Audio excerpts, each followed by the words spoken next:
Throughout our time in South Africa, we tracked and hunted many species. But as important as the hunt was, we were also focused on finding out what happens after the trigger pull.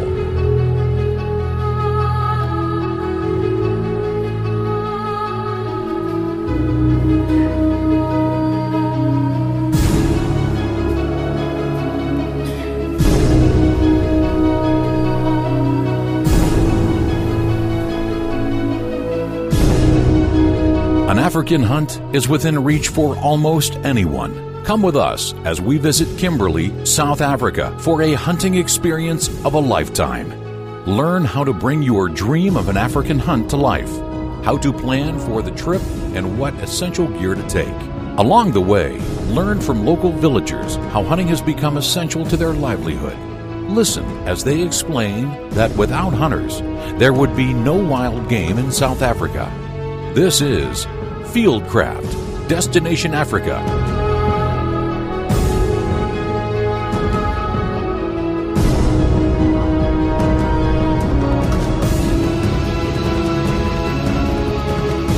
That's why we do have more animals right now than we had like 50 or 60 years ago, especially on the wildlife side. I mean, everybody was shooting them, killing them, eating them, just killing it for fun because there were no value.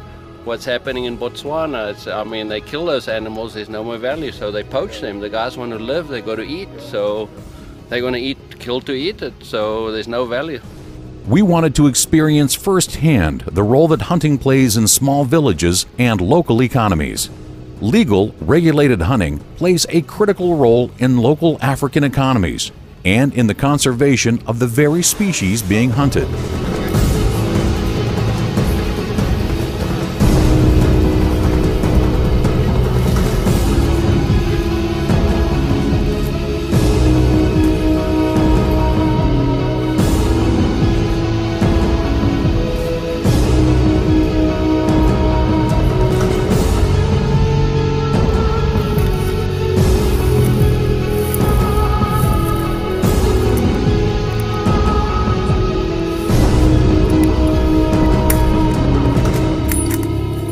Older animals pose a danger to the health of the herd. Hunting plays an important role in keeping wildlife populations in balance, ensuring that herds reproduce and have enough water, land, and food to thrive. Most biologists agree that saving an individual animal isn't as crucial as protecting a genetically viable population as a whole.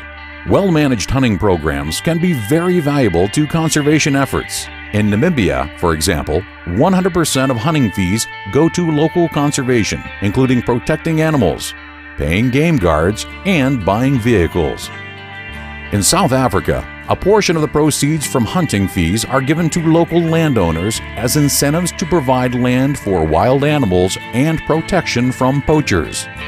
Hunting creates economic incentives for conservation over vast areas, including areas which may be unsuitable for alternative wildlife-based land uses, such as photographic ecotourism.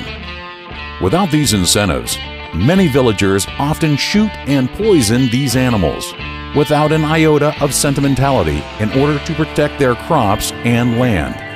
1/3 of white rhinos now live on private land.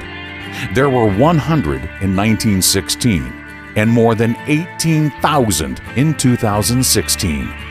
Hunting fees generate approximately $200 million per year.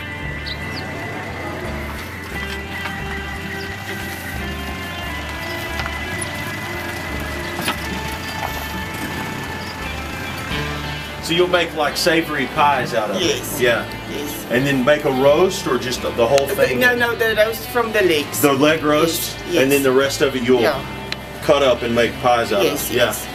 And then we give the meat, the bones, to the people and they suck it with his... Like the marrow? Yes. Yeah. They love that. The meat from our hunt provided affordable protein for local residents and was donated to local charities and facilities housing the elderly or less fortunate.